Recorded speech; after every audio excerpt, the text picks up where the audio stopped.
Greeny. What's up, guys? Obviously, just like everybody else, we led the show with the, a little bit of respect being paid to West Virginia legend Jerry West. I was born in 1987, obviously, so I only got to see his work as an executive. I only got to see him as the logo. I only got to see those types of things. You're a little bit older than us, obviously not as old as Jerry West. But what an important and prominent figure in the NBA and sports as a whole. I think we're all kind of realizing and being reminded this morning. Yeah, we got that news right at the end of Get Up this morning. So Hembo and I just spent the last 2 hours talking about it on radio, and with a chance to think about it through a lot more, I think you could make a very strong argument that Jerry West had the most consistently successful and impactful career in the history of American professional sports. If you think about it, this guy was a 3-time All-American in college in the 50s. How many people were relevant in the 1950s, forget about sports, in any endeavor in American life, and remained fully relevant until very recently? I mean, even arguably up until this day, but certainly as recently as the last few years. That's 6 decades of relevance and domination. He is on the short list of the greatest players that ever lived. He might be the most accomplished executive in the history of the sport, and he is the freaking logo, for crying out loud. So I think if you start making a list of the most accomplished and important Americans in the history of sports, he is on the very, very short list. He would be in the handful at the very top of that list. Yeah, from 1980 to 2017.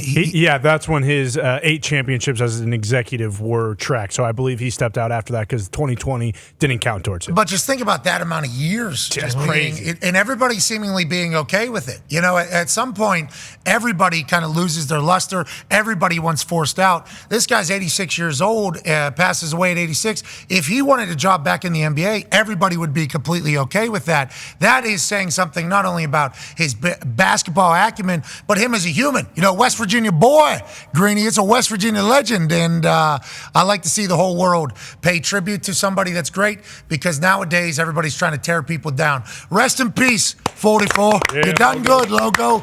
You done good. Can I give you something on him that will never be done again? There will be no one else who will ever have this happen. Jerry West was the MVP of an NBA Finals that his team didn't win. He was the most outstanding player of an NCAA tournament that his team didn't win. West Virginia lost in the championship game to Cal, but the most outstanding player in that tournament was Jerry West. In 1969, they lost in 7, a legendary 7-game series to the Celtics. Jerry West was the MVP. He remains the only MVP in a losing cause that the NBA Finals have ever had. You could argue LeBron should have won that at least once, but that's neither here nor there. That'll never happen again. He was the best player, win or lose, in practically every game he ever played. Steven Jackson literally just said on our show a couple days ago. That if Luka was to win the MVP in a losing bout here in the NBA Finals, he would be the biggest hater of basketball forever. He said he would not be able to do it. Just in a losing effort, you can't win. But Jerry literally was able to accomplish it because of how outstanding he was. Only person ever, I do believe, in the history of the NBA. And I don't think Luka would want it. But this NBA series is something we will talk about. And the boys will have questions for you in a bit. But I would like to talk to you about your fandom, your team. Hey, listen, Aaron Rodgers is Aaron Rodgers, okay? He's been at every single offseason conditioning program. He's been at every single OTA. He's missing the mandatory minicamp. Now, that conversation with Salah and GM Douglas, I believe, happened before OTAs, so they knew that this was coming at some point. I don't know if there was ever a plan on how we're going to roll this out, how we're going to tell people, what our answer is going to be whenever people say, hey, who's all here, who's not here? Hassan Reddick, who hasn't been here, he's been working his ass off. That's right. This guy, we know he's going to get after it. If we know anything about Hassan, he hasn't been here all off-season workouts, all the voluntary stuff. We know he's going to get after it. Aaron, though, he has something very important to him. It is inexcused, which we know is not a word, but it was inexcused. He's subject to fines and penalties. As soon as Coach Salah says that, he knows that this is going to be a massive ordeal, right? Has to. And what are your thoughts as a diehard New York Jet fan and a member of the media who, as soon as you hear that, know it's going to be a massive story regardless? I thought the one who had this exactly right yesterday was you, when you said this was something that could easily have been as close to nothing as possible, but Saleh made it into something. This is the second situation he's completely mishandled in this offseason. He had to be aware that people were going to ask him about all the reports that they had tried to replace offensive coordinator Nathaniel Hackett during the offseason, and he refused to answer the question and then said it's because he had addressed it previously when he actually hadn't. So he completely mishandled that, and he completely mishandled this. The very simple answer to the question is Aaron has been at everything. He has demonstrated nothing but outstanding leadership throughout this entire process. We're not the least bit concerned about this. He had something important to him to do. It's not going to have any impact whatsoever on us going forward, and we look forward to him being back soon. Dan Orlovsky speculated on Get Up this morning, Pat, I'm not sure if you saw it, that Saleh handling it the way he did yesterday suggests that there's somebody who doesn't like it, and we can only guess who that somebody might be. Is it the coach himself who doesn't like that Rodgers isn't there? Is it the owner who doesn't like that Rodgers isn't there? Is there some other prominent player, although I find that tough to picture, that isn't happy Rodgers isn't there? Personally, I have no issue whatsoever with Rodgers not being there. The leadership he has shown, the dedication to this he has shown from the second the Jets signed him. Look, there are a million different things people have criticized Aaron Rodgers about over the last year and a half, and I won't argue with almost any of them. But I think it is inarguable that he has been outstanding as a leader in every way that he can be and completely dedicated to the cause. So I don't have any problem if he had something big going on here, whether it's, this is graduation season. I don't know if he's at the graduation of someone he cares about, or who knows what this is. We'll find out. Probably you'll find out before anybody else, because he'll come on your show and talk about where he's been. Fine. I don't have a problem with it.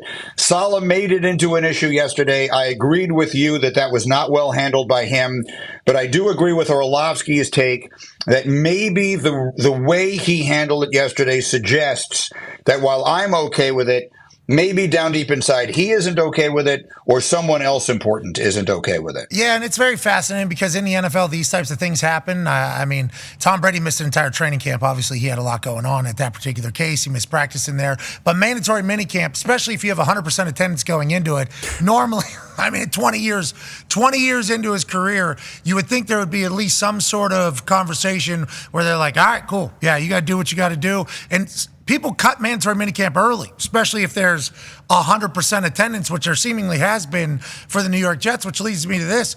Are you optimistic that it's all going to work out? Last time you were on, I think you said the only question you have about this Jets team is coaching. Like, that is really the only question. The roster seems to be loaded. The year's good. Injuries, obviously possible, but let's just say those aren't going to take place to your most important players. Coaching is the only issue. So, with the way this is handled in the first mandatory situation of the NFL season, is that still a worry of yours, or do you think this is going to be something that's going to be completely forgotten by the time the actual season starts? This will be completely forgotten. Well, here's what the Jets by need. who? The Jets, Aaron? The Jets Let's be forgotten by Aaron?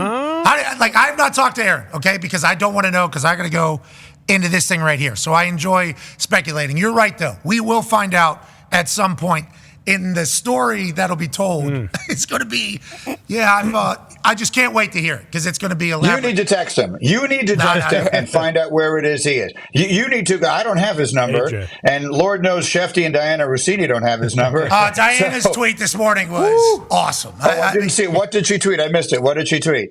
She said, Aaron's an asshole.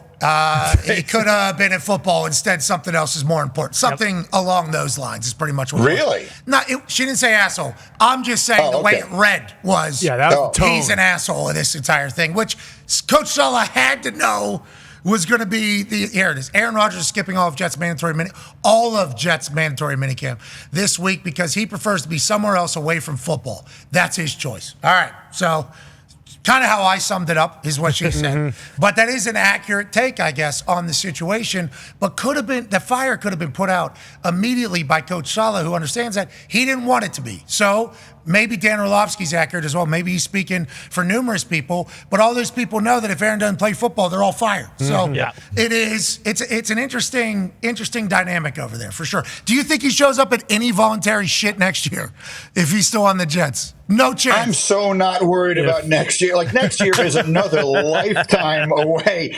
Can we just get to this? This is what I was starting to say a minute ago. Is the Jets need a button that they can push that just gets us to the start of the season. From the fourth play of last season, they were doomed, and the only thing that could rescue them was the following year starting, was Aaron having the time to heal, which he's now had, and starting again and seeing what they can do. In theory, they should be better now than they were then. They've added innumerable pieces to their roster, including Hassan Reddick, who they got to get in camp, who's holding out for entirely normal reasons, which is he wants a new contract, and that's fine.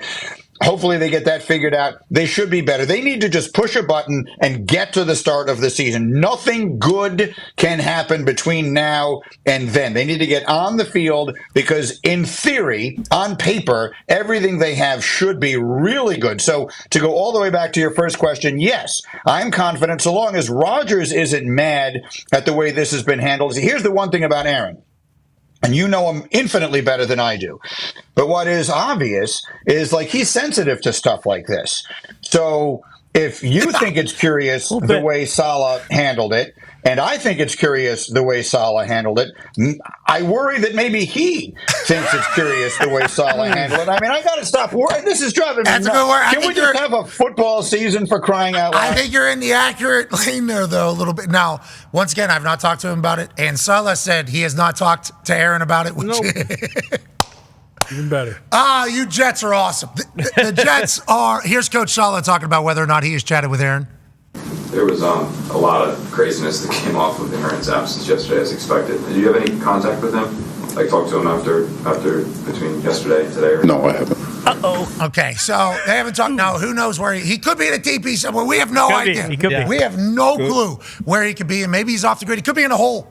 Yeah, he literally could be in a darkness. Yeah. We have no idea. Like AJ Hawk, who knows him better than any human on earth, and I thoroughly mean that when I say that. AJ Hawk knows him better than any human on earth. He comes on, he goes, he could literally be anywhere on earth right now. He could literally be anywhere on earth right now. And I don't even know if AJ knows, or AJ definitely knows he's not going to tell anybody. It's like, so maybe they just haven't been able to be in contact, and maybe Aaron is able to just kind of move on from this. But, okay, so you mentioned the Giants there. Have you and your team, Hembo and everybody, done a sit-down think sesh about where Bill potentially goes after this season? Because obviously you have to think about places that could be on the hot seat, that could be looking to transition and move on. A lot of people are saying Dallas Cowboys maybe, right? Because Mike McCarthy is on his last year of his contract. They're hesitant to pay Dak, even though everybody's saying they're going to pay Dak. Maybe it's for a clean sweep for Bill Belichick going forward. How about the Buffalo Bills have been mentioned a couple different times because his amount of respect for Josh Allen, and we love McDermott. We love the Buffalo Bills. But if they have another disappointing year after getting rid of Stephon Diggs, are they going to think about maybe bringing in Bill? Have you thought about this? And how wild will our shows be next year whenever Bill Belichick is certainly making the rounds?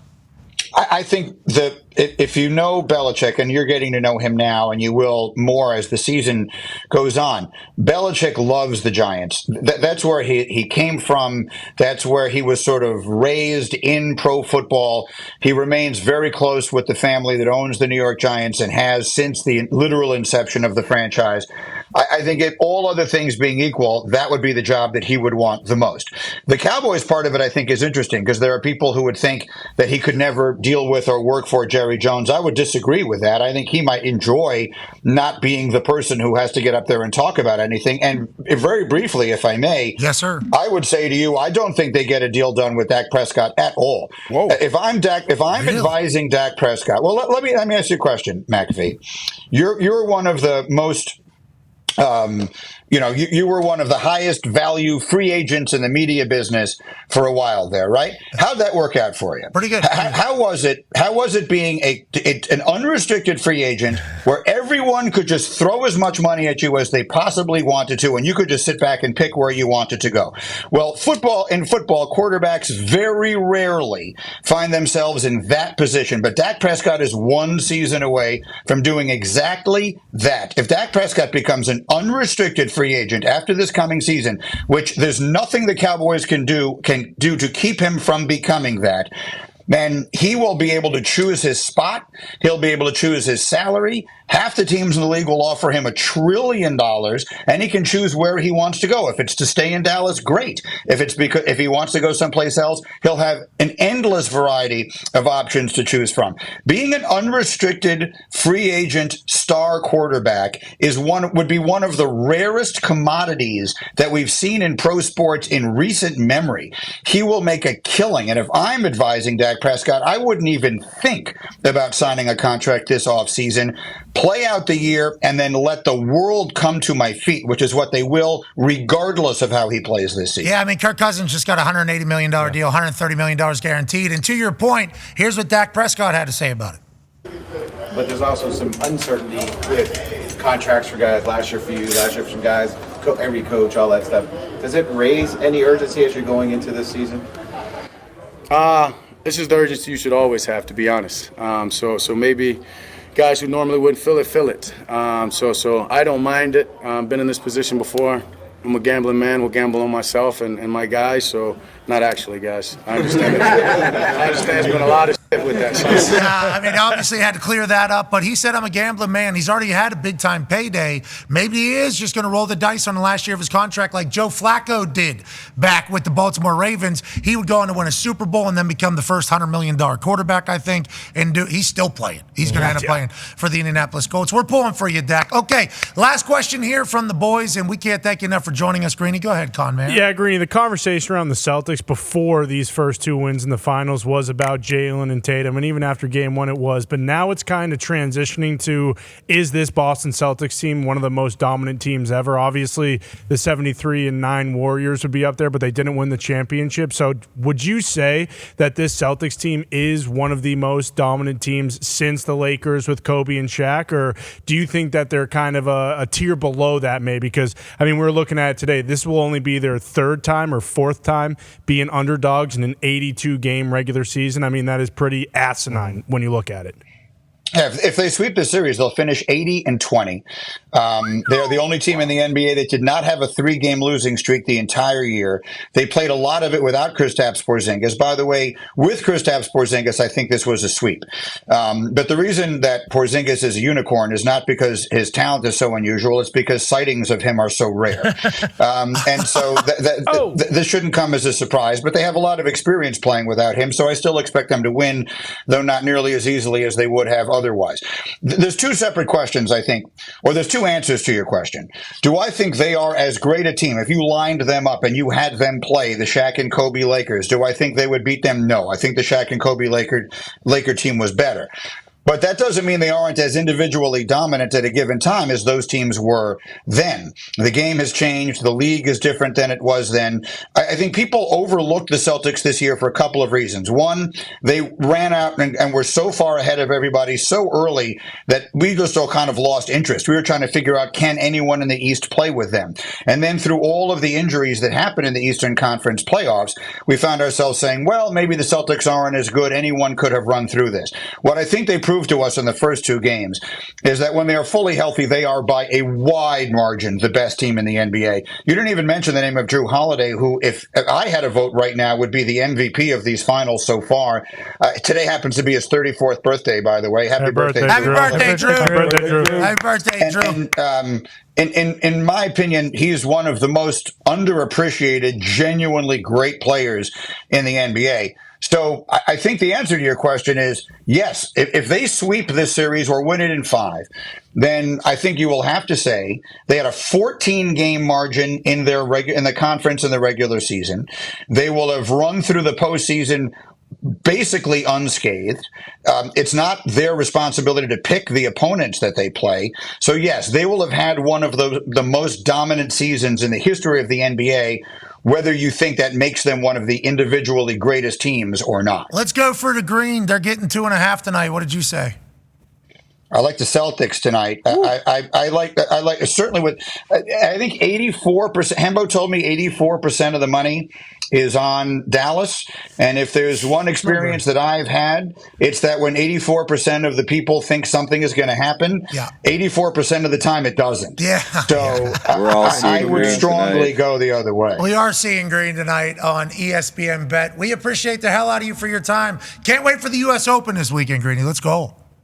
Yeah, I mean, I have so much to say. Let's do this again soon. I have so many things to say about so many topics we didn't even get to, including golf and Caitlin Clark. I heard you guys talking about the Caitlin I didn't know Clark that thing. was that. Nope. Before it Sorry came about out. it, Greeny. Nope, Greeny. No thanks. We don't talk about that. We can't. That's the universe has told me in numerous times I am too stupid to be talking about that. So I am just going to keep. Yeah, but I'm not, so I could talk about it if you want me we to. have you. We'll have you on. Yep. That's the There we play. go. That's Journalism. The play. We did some good journalism too. Before I said the stupidest thing I've said into a microphone, I did some good journalism on that, Greeny, and I feel like that message just got lost Completely. And if that message would have been heard, I think we'd be in a different spot right now. But instead, I ruined it right at the end with some. Just why to say it. Didn't have to say it. Didn't have to say it. Well, the at all. sentiment wasn't what. Did not mean it in a negative fashion. It was in a positive fashion. Exactly. I didn't have to use those descriptors. Could have used something. She's the league. I know people on your show aren't happy about it. She is. That's just a matter of facts. And you can look into any stat that you want to whenever it comes to interest level from people. And that's a matter of fact. The U.S. women's team, though, is going to win. And that's you're all USA fans. Exactly. But who says she's not good enough to be on the team? I mean, she's put up the whole sentiment is she's not good enough to be on the team. Okay, well, there's like 7 missed layups from her teammates whenever she passed the ball every single game. She could be averaging a double-double right now as a rookie on a team that has like 4 wins. So Greeny, I appreciate you. We'll do this again. We'll do this again very soon. Okay, yeah, let's do it again. Good to talk to you guys.